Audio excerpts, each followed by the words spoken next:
अस्सलाम वालेकुम and welcome back to our channel stars विदेश के। इस सेक्शन में हम आपकी मुलाकात ऐसी ऑर्गेनाइजेशंस और ऐसे सेटअप से करवाते हैं जो डिफरेंटली एबल्ड बच्चों के साथ मुंसलिक हैं और उनको सर्विसेज दे रहे हैं, उनके साथ काम कर रहे हैं, उनकी ज़िंदगी को बेहतर बनाने की कोशिश कर रहे हैं। हम फ्यूचर में भी ऐसी हेल्पफुल वीडियोस और सेशंस आपके लिए लाते रहेंगे। सो आपसे यही रिक्वेस्ट कि हमारे चैनल को ज़रूर सब्सक्राइब कर लें और बेल बटन को भी प्रेस कर दें। इसके अलावा अपने आसपास दीगर पेरेंट्स तक इस इंफॉर्मेशन को ज़रूर शेयर कीजिए। हो सकता है आपका एक शेयर किसी के काम आ सके।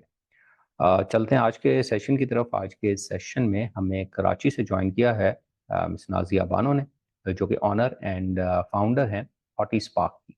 आइए इनसे मिलते हैं और इनके बारे में और इनके सेटअप ऑटी स्पार्क के बारे में तफसील से इन्हीं की ज़ुबानी सुनते हैं। So thank you very much miss Nazia कि आपने इस सेशन के लिए टाइम निकाला and welcome to our channel. अस्सलाम वालेकुम sir. Thank you so much कि आपने हमें इनवाइट किया और मौका दिया कि हम भी जो है वो वेरियस ऑर्गेनाइजेशंस जिनके आप इंटरव्यू लेते रहे हैं और बहुत अच्छा माशाल्लाह से आप काम कर रहे हैं, तो आपने हमें भी जो है वो इस प्लेटफॉर्म पे जो है वो इंट्रोड्यूस करवा रहे हैं। जज़ाकल्लाह। राइट। तो मिस नाजिया, सबसे पहले तो हमें यही बताइए कि ये ऑटी स्पार्क है क्या और कराची में आप लोग कहाँ मौजूद हैं, कब से काम कर रहे हैं, इसके बारे में थोड़ा इंट्रोडक्शन हो जाए तो फिर इसको आगे लेके चलते हैं। Of course. सर, हम यहाँ पे गुलशन इकबाल ब्लॉक 11 पे सिचुएटेड हैं। मेन यूनिवर्सिटी रोड पे काफ़ी जो है वो प्राइम लोकेशन पे हमारा ये इंस्टीट्यूट है। और तकरीबन हमें 2 मंथ्स अगो हमने इसको इनिशिएट किया था। लेकिन जो हमारा जो थेरेपिस्ट का पैनल है वो माशाल्लाह काफ़ी एजुकेटेड है और एक ये प्रोफेशनल स्टाफ है। एवरी एस्पेक्ट से, वेदर वो थेरेपी है, वेदर वो डे केयर है, वेदर वो स्कूलिंग है। अगर स्कूलिंग है तो स्पेशल एजुकेटर हैं, थेरेपी है तो वो अपने फील्ड में माहिर जो है हमारे माशाल्लाह टीम है। और जो डे केयर स्टाफ है वो प्रोफेशनल डे केयर स्टाफ है। एंड मेरे ख्याल से हम one of the few organisations हैं जो अंडर वन रूफ जो है वो therapy, day care and schooling provide कर रहे हैं स्पेशल नीड्स बच्चों को। तो इस ऑटी स्पार्क इसका नाम तो है, लेकिन ये कि हम मुख्तलिफ डिसेबिलिटीज को कैटर करते हैं, weather it will be down, weather it will B physical impairment, physical disability, whether it is slow learner और वेदर इट इज ऑटिज्म। हम सबको ही जो है वो सर्विसेज प्रोवाइड कर रहे होते हैं। राइट। तो आपने कहा कि डिफरेंट थेरेपीज भी प्रोवाइड कर रहे हैं, एकेडमिक सपोर्ट भी प्रोवाइड कर रहे हैं, डे केयर भी प्रोवाइड कर रहे हैं। तो आपने यहाँ पे जैसे आपने बताया कि डिफरेंट चैलेंजेस को लेके चल रहे हैं, तो एज ग्रुप भी अभी आपने कुछ रखा हुआ है जिसके ऊपर काम कर रहे हैं आप लोग? यस सर, हमारे पास एज ग्रुप फिलहाल जो है वो बॉयज के लिए हमने 10 इयर्स की लिमिट रखी हुई है। लेकिन इंशाल्लाह ताला विद इन 1 या 2 मंथ्स हम जो है उसको भी एज लिमिट लेस करने वाले हैं। और जो गर्ल्स हैं उनकी कोई एज लिमिट नहीं है। The right. Students of any can join us. जी। हम्म। तो जब आपके पास बच्चे आते हैं, तो कुछ बच्चे तो ऐसे आते होंगे जिनकी असेसमेंट या डायग्नोसिस फॉर्मल भी हुआ होता होगा और कुछ ऐसे भी आते होंगे जिनकी डायग्नोसिस नहीं होती। तो आप लोग फिर कैसे असेसमेंट करते हैं, या किसी को अगर प्रॉपर डायग्नोसिस की ज़रूरत हो तो क्या कहीं रेफर किया जाता है या यहाँ पे वो सर्विसेज प्रोवाइड की जाती हैं? कैसे काम करते हैं आप लोग? जी सर, हमारे पास साइकोलॉजिस्ट मौजूद हैं जो, और स्पेशल एजुकेटर मौजूद हैं जो हिस्ट्री टेकिंग और इनफॉर्मल असेसमेंट तो कर लेते हैं। लेकिन अगर उसको क्लिनिकल असेसमेंट की तरफ देखा जाए उस एस्पेक्ट से, टूल्स वगैरह जिसमें होते हैं, तो हम उनको रेपुटेबल ऑर्गेनाइजेशंस की तरफ रेफर करते हैं जहाँ पे जो है वो इनकी प्रॉपर जो है वो क्लिनिकल डायग्नोसिस वगैरह हो सके। अगर लेवल डायग्नोसिस, अगर रिपोर्ट्स जनरेटेड हैं हमारे पास आई हैं, तो फिर उसकी बुनियाद पे असेसमेंट होके बच्चे का फिर इंशाल्लाह ताला उसकी थेरेपीज पे भी वर्क होगा, उसकी स्कूलिंग पे भी इंडिविजुअल एजुकेशन प्लान बनेगा on the basis of it. Right. अच्छा, आपने आपके सेटअप में डे केयर है, एकेडमिक्स हैं, थेरेपीज हैं, तो हम ये थोड़ा सा जानना चाहेंगे कि आपका मोड ऑफ ऑपरेशन, क्योंकि कुछ सेंटर्स में ऐसा वन ऑन वन सेशंस ही होते हैं सिर्फ। तो थोड़ा अपने ऑपरेशन के बारे में थोड़ा सा बता सकेंगी, क्योंकि डिफरेंट चीज़ें लेके चल रही हैं आप। जी सर, हमारे यहाँ जो डे केयर की टाइमिंग है सर वो 8 AM टिल 6 PM है। और स्कूलिंग की टाइमिंग जो है हमारी वो इंक्लूसिव प्लस जो मेन स्ट्रीम होती है वो 9 to 12 होती है in the morning. And for special education, यानी जो स्लो लर्नर्स हैं या जिनको ज्यादा डिफिकल्टी इन लर्निंग है, उनके लिए 1 PM to 4 PM की टाइमिंग्स है। एंड फ्लेक्सिबल स्लॉट्स होते हैं। अगर किसी को 1 to 1 की जरूरत है, हम देख असेसमेंट का मकसद ही यही होता है देखना कि बच्चा वेदर वो ग्रुप में काम कर सकता है या उसको 1 to 1 की जरूरत है। अगर 1 to 1 की जरूरत है तो हम उसको 1 to 1 के स्लॉट में डालेंगे, and that will be a different slot, और whether it will be submerged with it. और जो एकेडमिक्स की जो स्कूलिंग की टाइमिंग मैंने आपको डिफाइन करे हैं, वो तो हमारे चल रहे हैं, वो उनमें ग्रुप सेशंस, ऑब्वियसली वो ग्रुपिंग में ही काम हो रहा होता है। लेकिन अगर किसी बच्चे को 1 to 1 की जरूरत है तो उसको हम डिफरेंट टाइम स्लॉट अलॉट कर देते हैं। राइट। अच्छा, अगर थेरेपीज की बात की जाए तो आप किन किन थेरेपीज को प्रोवाइड कर रहे हैं यहाँ पे?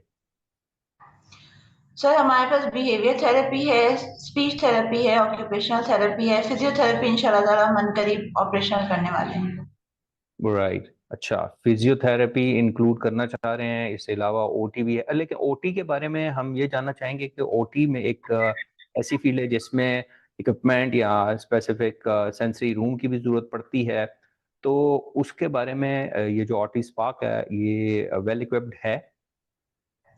यस सर, ऑफ कोर्स हमारे पास सेंसरी रूम है, वेल इक्विप्ड है, और हमारे पास सेंसरी गार्डन भी है।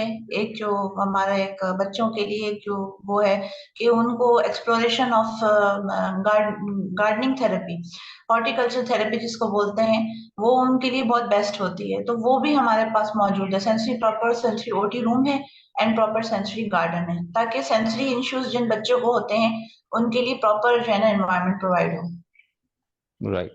अच्छा, मैं आपके बारे में जब आपसे बात हुई थी तो आप इस फील्ड की स्पेसिफिकली इस फील्ड से ताल्लुक नहीं है आपका। तो हम जी। अपने व्यूअर्स के लिए भी मज़ीद जानना चाहेंगे कि आपका इस फील्ड से नहीं ताल्लुक, तो आप इस फील्ड में कैसे आ गईं और आपका बैकग्राउंड है क्या? सर मैं खुद तो डॉक्टर ऑफ फार्मेसी हूँ, मैंने फार्मडी किया हुआ है कराची यूनिवर्सिटी से, and I was a working mom also. मैंने बिफोर मैरिज भी I was working, and then after it I was also in working in this field.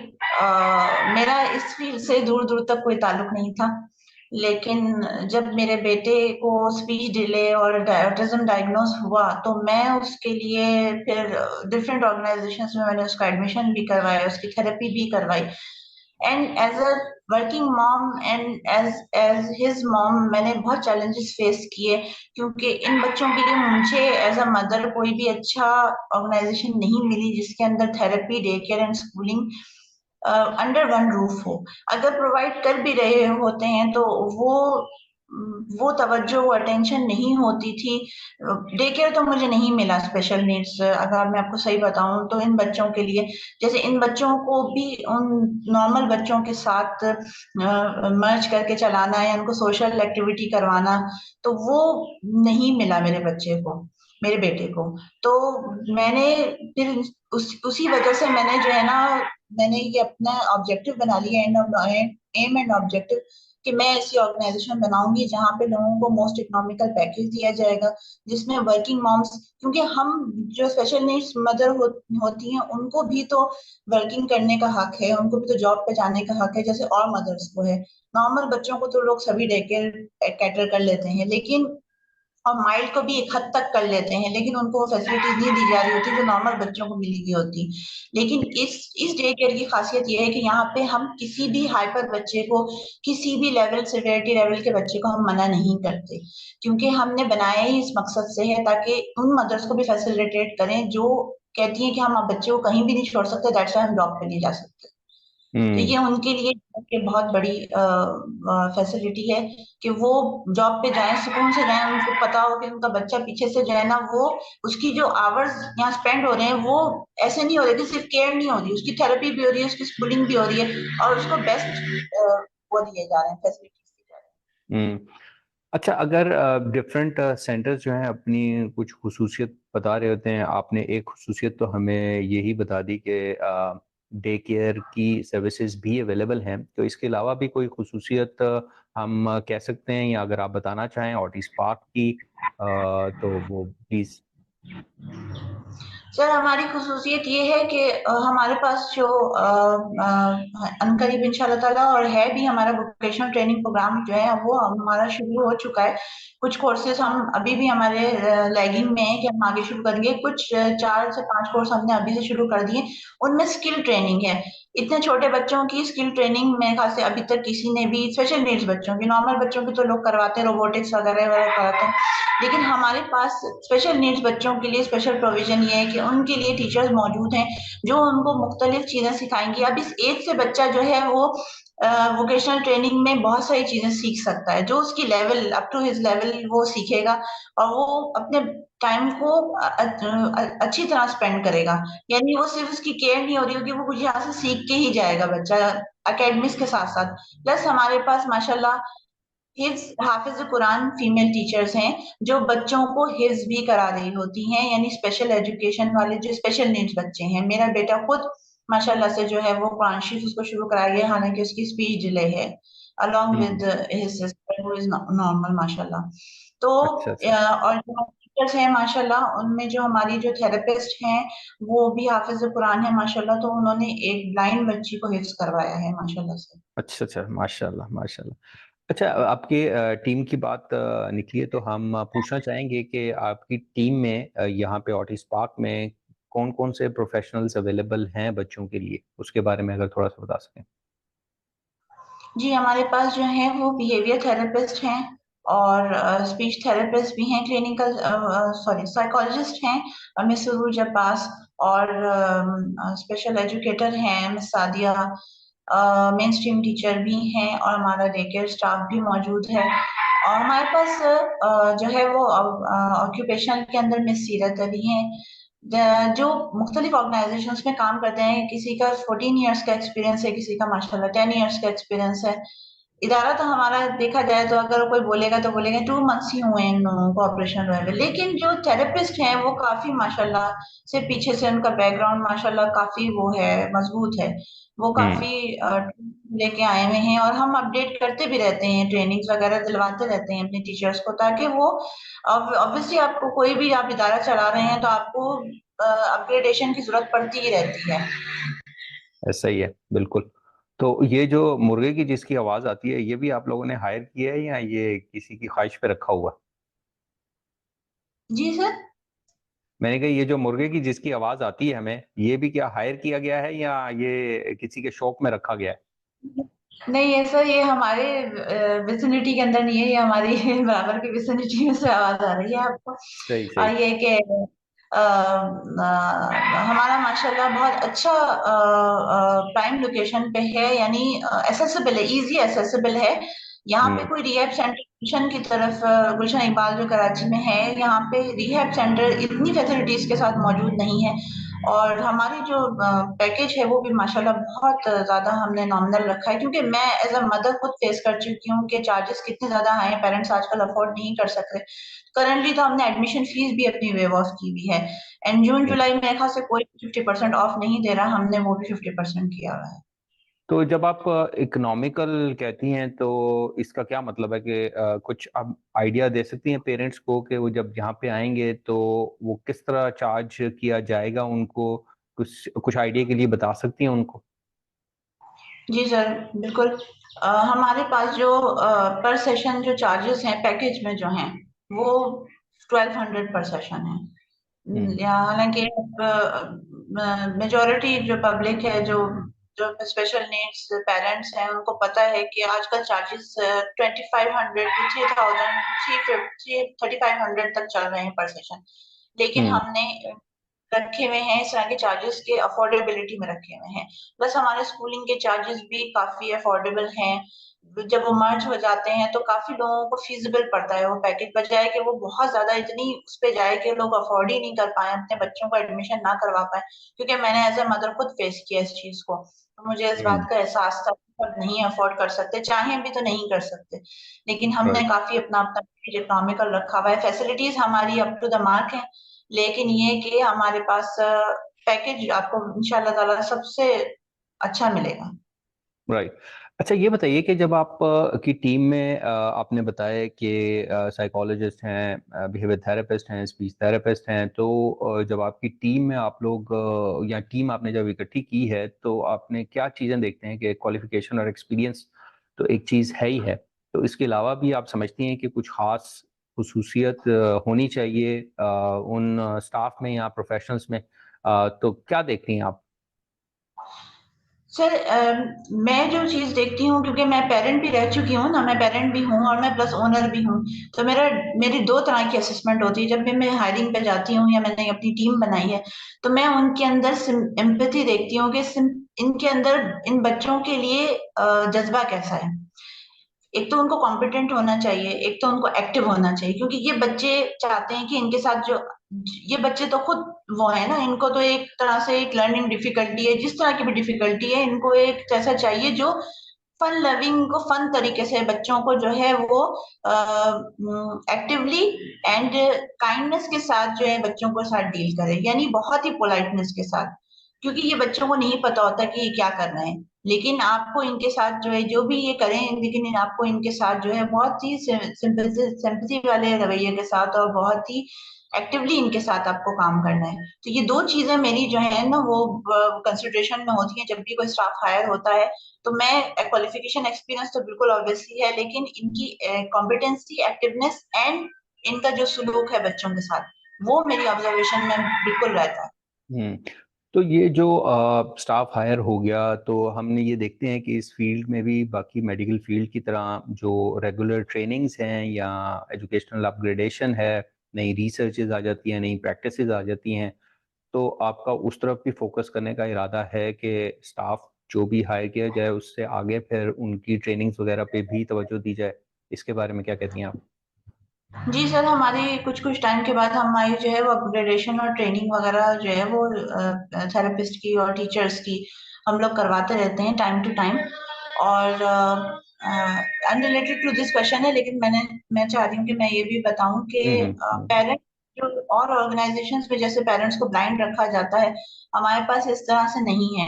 हमारे पास पेरेंट्स को जो है वो बिल्कुल अप टू डेट रखा जाता है, वेदर वो क्योंकि देखिए कुछ थेरेपीज़ ऐसी होती हैं या कि वो बच्चा जो है वो मदर की मौजूदगी में वो नई चीज़ें पिक कर पाता है, वो कम्फर्ट ज़ोन ढूँढता है माँ के साथ। ले वो थेरेपी में इन्वॉल्व नहीं हो पाता पेरेंट्स की मौजूदगी में। शुरू के 1-2 सेशंस में तो पेरेंट्स वगैरह इन्वॉल्व हो सकते हैं, लेकिन उसके बाद हम उनके साथ वीडियोज़ वगैरह शेयरिंग करके उनको अपडेट रखते हैं और उनको ईच सेशन के बाद हम बताते हैं कि बच्चे पे क्या वर्किंग की गई, वीडियो से भी हम एनालिसिस कर लेते हैं, उनको बताया जाता है कि घर पे क्या वर्किंग की जाएगी। And after 3 months regular meetings arrange की जाती हैं जिसमें पेरेंट्स आके एक-एक चीज़ पूछ सकते हैं कि हमारे बच्चे की इंडिविजुअल एजुकेशन प्लान जो बना हुआ है, उस पे कितना अमल हुआ है या उसमें कितनी बेहतरी आई है। और खुद एज़ अ मदर मैंने ये ऑब्जर्व किया है कि 3 मंथ्स बिल्कुल सफिशिएंट होते हैं बच्चे में देखने के लिए कि उसमें बेहतरी आ रही है, नहीं आ रही है। अगर 3 मंथ्स भी नहीं गुज़र गए हैं और बच्चे में कोई भी डिफरेंस नहीं आया, it means it is useless. तो हुँ, हमारे पास हुँ। ऐसा नहीं है कि हमने पेरेंट्स को जो है वो अलग रखा हुआ है और हम टीचर्स ही काम कर रहे हैं और उनको बिल्कुल भी इन्वॉल्व नहीं होने दे रहे। ऐसी बिल्कुल भी यहाँ पे नहीं है।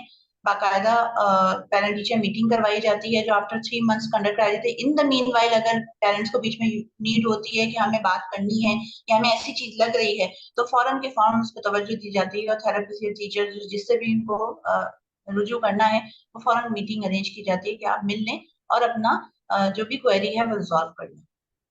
हुँ। अच्छा, ये बताइए कि आपने ज़िक्र किया कि थेरेपीज़ हैं, डे केयर है, एकेडमिक्स हैं, तो क्या वोकेशनल ट्रेनिंग की तरफ भी आप लोग काम कर रहे हैं या आगे काम करने का इरादा है? उसके बारे में अगर आप बता सकें। यस हम सर करंटली हम वोकेशनल ट्रेनिंग पे काम कर रहे हैं, हमारे पास कोर्सेज़ ऑफ़र हो रहे हैं और इंशाअल्लाह ताला आगे इसको हमारे और कोर्सेज़ ऐड अप करने का हमारा इरादा है इंशाअल्लाह ताला। फिलहाल हुँ, हमारे पास जो है कंप्यूटर की करवाई जा रही है, बेकिंग हुँ, कुकिंग, बेकिंग स्टिचिंग और जैसे ये आर्ट एंड क्राफ्ट के अंदर सर इस तरह की कि जैसे ज्वेलरी मेकिंग हो गई, जिस तरह की हुँ, होम डेकोर हो गया, इस तरह की जो है ना बाकायदा हमारे पास कोर्सेज़ ऑफ़र किए जाते हैं जिसके अंदर बच्चे अपने लेवल के हिसाब से। बच्चा छोटा है तो अपने ऑब्वियसली अपने लेवल के हिसाब से काम करेगा, लेकिन अगर कोई बड़े बच्चे हैं जो इसको एज अ बिजनेस अपटेक करना चाह रहे हैं, तो वो इंशाल्लाह ताला उनको पूरे मौके फराहम किए जाते हैं कि वो उसको ट्रेनिंग लेके आगे अपनी जिंदगी में इम्प्लीमेंट करें और अपना बिजनेस स्टैब्लिश करें। हम्म। अच्छा, आप पेरेंट भी हैं और आप ऑनर भी हैं, तो आप से पूछना काफ़ी मुनासिब है कि आप क्या समझती हैं या पेरेंट्स को क्या मशवरा देती हैं कि जब वो किसी सेंटर या प्रोफेशन को सिलेक्ट करें अपने बच्चों के लिए, तो उनको किन चीज़ों पे तवज्जो देनी चाहिए या किन पॉइंट्स पे फोकस करना चाहिए? ऑब्वियसली सर मैं वो जरूर शेयर करूंगी, अपना एक्सपीरियंस शेयर करूंगी कि पेरेंट्स को जो है ना, वो जब भी वो एडमिशन के लिए जाएं तो ऑब्वियसली वो देखें कि उनके बच्चा जो है वो सिर्फ ये तसल्ली नहीं कि वो एक इंक्लूसिव स्कूल में जा रहा है, तो वो मतलब ये कि वो मेन स्ट्रीम में दाखिल हो गया तो बस उसका जो है ना वो एकेडमिक स्टार्ट हो गए। उस पे ये तवज्जो देने, आप जब सेलेक्ट कर रहे हो तो आप ये देखें कि जो जो भी है जो भी ऑर्गेनाइजेशन है जहाँ आपका बच्चा जा रहा है, वेदर ही इज कंफर्टेबल और नॉट। बच्चे के जो फेस एक्सप्रेशन होते हैं या उसका जो होता है, वो ही बॉडी लैंग्वेज बता देती है कि वो बच्चा कंफर्टेबल वहाँ है नहीं है। फिर आपको थेरेपिस्ट आपको जब भी आप कोई थेरेपी ले रहे हैं, वो ले रहे हैं, आपको फीडबैक मिल रहा है नहीं मिल रहा, वो आपको बता रहे नहीं बता रहे कि आपको घर पे क्या करना है। अगर वो आपको ब्लाइंड रख रहे हैं तो इसका मतलब है कि ये कोई वर्किंग नहीं हो रही, वीडियोस आपके साथ अगर शेयर नहीं हो रही तो इट्स नॉट, वो फिर यूजलेस है, क्योंकि हम्म। पेरेंट्स बच्चे के साथ होते हैं पूरा वक्त, थेरेपिस्ट नहीं होता। और स्कूलिंग के हवाले से एकेडमिक्स जो होते हैं वो पिक करवाने के लिए पेंसिल ग्रिपिंग या ये बहुत आगे जाके नहीं होती, ये इनिशियल स्टेजेस में हो जानी चाहिए इनिशिएट। अगर 3 मंथ्स, जैसे मैंने प्रीवियसली मेंशन किया था कि अगर 3 मंथ्स का time is more than enough, 3 months के बाद आपको एनालिसिस करना चाहिए कि आपका बच्चा प्रोग्रेस कर रहा है या नहीं कर रहा। अगर नहीं कर रहा तो इसका मतलब है कि it's useless. Hmm. Business minded लोग तो बहुत हैं, लेकिन जो इसको एज अ बिजनेस नहीं ले रहे, एज अ दैट एक बिजनेस तो रन कर रहे हैं तो ऑब्वियसली अपना भी बिजनेस भी है, लेकिन उनमें इतनी एम्पैथी है या इतनी है कि बच्चों के साथ उनका कैसा वो है, कि वो बच्चों पे वर्किंग कर रहे हैं या नहीं कर रहे, जो उन्होंने बताया है या वो नहीं, सिर्फ वो बोल रहे हैं और कर कुछ भी नहीं रहे। वो आपको हम्म। अंदाजा कुछ तो हो ही जाता है जब आप एक इंस्टीट्यूट विजिट करते हैं। एक तो हाइजीनिसिटी होनी चाहिए इंस्टीट्यूट के अंदर, स्टाफ प्रोफेशनल होना चाहिए, लुकिंग एक्टिव स्टाफ हो, प्रोफेशनल हम्म। स्टाफ हो, कंफर्टेबल हो। अल्हम्दुलिल्लाह जब भी हमारे पास कोई बच्चा एडमिशन के लिए आता है तो वो बच्चा जब बैठ जाता है तो वो फिर वापस जाने के लिए राजी नहीं हो रहा होता पेरेंट्स के साथ, उस पेरेंट बोलते हम्म। बेटा चलो चलो चलो, उसने बच्चा बैठ जाता है। तो हम्म। यही एक निशानी होती है कि बच्चा कंफर्ट जोन में फौरन ही आ जाए देख के, उसको इतना हम्म। अच्छा लगे कि वो बच्चा वहां बैठ जाए। सही। अच्छा, आपने जिक्र किया कि आपका जो स्कूलिंग है वो इंक्लूसिव है, राइट? यस। तो हम अपने व्यूअर्स के लिए पूछना चाहेंगे, जब आप कहते हैं कि हमारा स्कूल इंक्लूसिव है, तो उसका क्या मतलब है? क्यों आप कहते हैं कि हमारा स्कूल इंक्लूसिव है? तो हमारे 2 स्लॉट है, मॉर्निंग वाला जो हमारा स्लॉट, हमारा मॉर्निंग की जो शिफ्ट है उसको हम इंक्लूसिव इसलिए कह रहे हैं कि उसके अंदर जो मेन स्ट्रीम बच्चे होते हैं, नॉर्मल बच्चे होते हैं, तो उनके साथ मर्ज किया जाता है कुछ बच्चों को जो स्पेशल नीड्स होते हैं, जो माइल्ड कैटेगरी में आते हैं, ताकि उनकी सोशलाइजेशन उनके साथ शुरू हो, जो जो बहुत ज्यादा लर्निंग डिफिकल्टी वाले नहीं है। हम्म। और जो 1 PM और इवनिंग शिफ्ट है उसके अंदर ज्यादा मेजर लर्निंग डिफिकल्टी या मेजर हाइपर, जो जिनकी एडीएचडी बच्चे होते हैं या जिनका बहुत मेजर डिफिकल्टीज होती है लर्निंग, तो कोप नहीं कर पाएंगे एक नॉर्मल लर्निंग एनवायरनमेंट, उनको हम इवनिंग शिफ्ट में कैटर करते हैं। जैसे ही उनके अंदर बेहतरी आती है ऑब्वियसली हम उनको मॉर्निंग वाली शिफ्ट में शिफ्ट करता है कि उनकी भी तो इनके साथ सोशल इंटरेक्शन हो। असल में मकसद ये सर कि मैंने जो ये चीज अपने मास्टर के अंदर फेस, मैंने एज ए मदर फेस करी है कि सॉरी टू से मैंने ये फेस करा है कि हमारी जो क्या कह सकते हैं कि हम लोग एज अ मास्टर जो है ना, इन बच्चों को, नॉर्मल बच्चों के साथ हमने अपने बच्चों की तरबियत हम्म। ही नहीं करी कि बच्चों के साथ जो है ना सोशलाइज करें या वो सही। इनको भी समझें। इनके हम्म। साथ अगर ये मसला सॉल्व हो जाए ना कि इनको आप अलग तस्वुर करना छोड़ दें, तो बहुत हम्म। मेजर प्रॉब्लम सॉल्व हो जाएंगे। तो बिल्कुल सही। मतलब इस ऑर्गेनाइजेशन का मकसद एक तो इन इन दोनों कैटेगरीज को अलग अलग करना है, बिल्कुल भी नहीं है। इनको मर्ज करवाना है कि इनको भी माशरे का फाल हिस्सा बनाए, इनको भी अपने जैसे ही समझे। ये अल्लाह ताला की तरफ से है, तो आप इनको एक्सेप्ट करें, एक्सेप्टेबिलिटी आए माशरे के अंदर। और दूसरा ये कि मेरा ये तो बेबी स्टेप है, लेकिन मैं चाहती हूँ कि इंशाल्लाह ताला हमारी ऑर्गेनाइजेशन इतनी आगे बढ़े कि इन बच्चों के लिए यहाँ पे इनकी एकेडमिक्स, इनकी सब कुछ हो, इनकी वोकेशनल ट्रेनिंग हो, हम इनके बिजनेस के मौके फराहम करें। और इसमें मुझे हम्म। ऑब्वियसली चाहिए होगा, मैं चाहती हूँ कि ऑर्गेनाइजेशन हमारे साथ मिलके ऐसा कुछ बिजनेस सेटअप करें इनके लिए कि जहाँ पे देखिए, क्योंकि एज अ मदर मैं अगर आपको एक एग्जांपल दूं, सॉरी मेरी बात थोड़ी लंबी हो रही है। हम्म। अगर मैं किसी सुपरमार्केट में जाती हूँ, वहां पे दो कैटेगरी रखी हुई है। होम डेकोर का सामान एक बच्चे ने बनाया हुआ है जो स्पेशल नीड्स है, और हम्म। होम डेकोर का सामान बना हुआ है जो वैसी मैन्युफैक्चर्ड है। तो आप मुझे बताएं मैं किस चीज को चूज करूंगी as a mother of a special child? मैं उस चीज बिल्कुल। को करूंगी जो एक स्पेशल नीड बच्चे ने बनाया होगा। हम्म। जो ये पेरेंट्स को वो ज्यादा इस चीज को लेके वो होते हैं, क्योंकि वो खुद गुजर रहे होते हैं इस चीज से। तो हम चाहते हैं कि ऐसा कुछ हो, इंशाल्लाह ताला इंशाल्लाह करेंगे। अल्लाह ताला इंशाल्लाह हमें इतना करे कि हम इसको एक इंशाल्लाह। बिजनेस तरह भी बच्चों की प्रमोशन करें, कि बच्चे जो है ना वो अपना जो उनकी जिनकी ये बच्चे जो होते हैं ना डिफरेंटली एबल्ड होते हैं, ये डिसेबल्ड नहीं कहना चाहिए इनको, क्योंकि इनकी सही। जो सोच है ना वो हमसे अलग होती है, लेकिन ये अपनी स्किल में बहुत माहिर होते हैं। ये मैंने अपने बच्चे में हम्म। भी देखा है। जी। अच्छा। अच्छा, बिल्कुल हम तकरीबन एंड पे ही हैं। लास्ट क्वेश्चन मैं आपसे पूछता हूँ, फिर इसको हम वाइंड अप करते हैं। मैं ये पूछना चाहूँगा, आपका पेरेंट्स का भी एक्सपीरियंस है, और आप क्या समझती हैं कि हमारे माशरे में बहुत से ऐसे अल्फाज यूज़ होते हैं जो बाकी दूसरे माशरों में ऑब्सलीट हो चुके हैं, नहीं यूज़ होते या अच्छे नहीं समझे जाते, लेकिन हम इस्तेमाल अभी भी कर रहे हैं। तो उन जो उसकी जगह अच्छे अच्छे अल्फाज आ गए हैं या सॉफ्ट वर्ड्स आ गए हैं, उनके इस्तेमाल से आप क्या समझते हैं कि पेरेंट्स पे और बच्चों पे ज़हनी तौर पे असर भी पड़ता है उसका, या कोई ख़ास फ़र्क नहीं पड़ता उनसे? बिल्कुल पड़ता है सर, इंसान है। जो इस तरह के बच्चों के पेरेंट्स होते हैं, एज अ मदर मैं भी इस चीज से गुजरी हूँ। तो ये जो मदर्स होती हैं या फादर्स होते हैं, फादर्स को बिल्कुल भी होने का चाहिए, फादर्स भी इसका हिस्सा हैं। वो भी तो, उनका भी तो बच्चा है।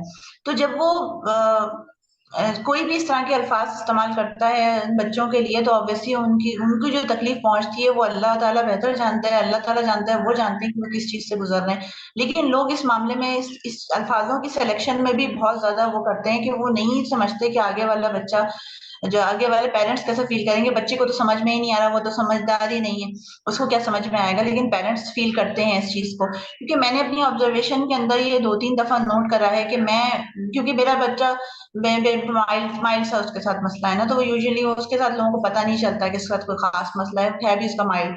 तो लोग अक्सर, मैं जब खड़ी हुई होती हैं ऐसी किसी जगह पे, तो लोग जिनके बच्चों के साथ मेजर प्रॉब्लम होता है, जब वो बच्चा मेरे पास आता है या मुझे करता है, तो वो बच्चे फौरन पीछे हटा, वो पेरेंट्स फौरन ही हो जाते हैं। कैसा ना हो कि ये झिड़क दें या ये इस हुँ। तरह बिहेव करे बच्चे के साथ, तो वो एक्सप्रेशंस नोट कर रहे होते हैं मेरे ना, कि मैं क्या करूंगी बच्चे के साथ। अब मैं तो बच्चों के साथ, मैं क्योंकि मैं तो हूँ, मतलब मैं पेरेंट हूँ, तो मैं तो बच्चों के साथ बहुत ही मोहब्बत से पेश आती हूँ। तो मैं लोगों की तो ये देख रही होती हूँ कि लोग डर रहे होते हैं कि आगे से रिएक्शन क्या आएगा, हुँ। क्योंकि लोग हो गया है ना डेवलप, क्योंकि वो अपने बच्चों को फिर वो सोचते हैं कि मैं, हम लोग जो है ना वो लोगों के साथ मिंगल ना हो तो बेहतर है, क्योंकि लोगों में जो है ना वो बर्दाश्त नहीं है। तो ये हुँ। लोगों में होनी चाहिए, ये गलत चीज है, ऐसा नहीं होना चाहिए। राइट। सो जी, इसी अच्छे से मैसेज के साथ के लोगों में बर्दाश्त भी होनी चाहिए, और वो डरे बगैर तो दूसरों के वाकई साथ। आपको, अगर आपका टाइम है एक्सटेंड नहीं करी, सॉरी, तो मैं एक छोटा सा वाक्य शेयर करना चाहूंगी जो सोशल मीडिया पे से शेयर हुआ था। ज़रूर, शायद ज़रूर। लोगों को उसकी तरफ का जो है वो हो एहसास हो, जो सुनने वाले हैं, कि एक वाक्य शेयर हुआ था कि एक मदर ने लिखा था कि जो नॉर्मल बच्चों के पेरेंट्स हैं वो अपने बच्चों की तरबियत जो है ना उस पर थोड़ी तवज्जो दें, उनको थोड़ी सी सिंपैथी सिखाएं बच्चों के साथ। तो उसमें लिखा हुआ था कि मेरे बच्चा जो है वो कुछ 8-9 साल, 10 साल का होगा, 11 साल का, तो वो एक 16-13-14 साल की बच्ची खड़ी हुई थी, तो वो उसको टच कर रहा था बच्चा, तो उसको तो बच्चे को तो अकल नहीं थी, तो वो बच्ची ने उसको झिड़क के बोला, वो भी तो बच्ची है ना, वो भी तो बड़ी नहीं थी, तो उसने उसको बोला कि इस पागल को घर में बंद रखा करो ना, इसको बाहर क्यों छोड़ते हो? तो हुँ। जो फादर खड़े थे, तो मदर कहने लगी मैं तो सह गई, लेकिन मेरे जो हस्बैंड थे उनको अगले दिन ऑफिस के अंदर जो है वो नर्वस ब्रेकडाउन हो गया। तो हुँ। उन्होंने बड़ी दुख के साथ पता कि वो भी बच्ची है, अगर उसके माँ बाप उसको सिखाते तो वो इस तरह बात नहीं करती मेरे बेटे के साथ, और मेरे हस्बैंड इस तरह से इस चीज को सफर नहीं करते। तो एक छोटा सा हम्म। वाक्य है, ये बहुत बड़े हम्म। सबक हमें सिखा जाता है कि आप अपने बच्चों की तरबियत आज से, अगर हम लोगों को ये बोलें कि आप थोड़ी सी इन बच्चों के लिए भी गुंजाइश निकालें और अपने बच्चों को सिखाएं, तो माशरे में बहुत बड़ा डिफरेंस आ सकता है। राइट जी। तो इसी अच्छे से मैसेज के साथ जी we are at the end of our interview. मैं नाज़िर साहबा दोबारा आपका शुक्रिया अदा करना चाहूँगा कि आपने टाइम निकाला और ये इन्फॉर्मेशन जो आपने ऑटिस पार्क के बारे में दी, अपने बारे में दी, अपने स्टाफ के बारे में दी, ये ज़रूर लोगों के लिए हेल्पफुल होगी। So thank you very much once again. जज़ाकल्लाह सर। और इसी के साथ ही हम आप सबसे भी इजाज़त चाहेंगे। इंशाल्लाह नेक्स्ट सेशन में एक नई गेस्ट के साथ आपकी खिदमत में दोबारा हाजिर होंगे। Until then take care and अल्लाह हाफिज़।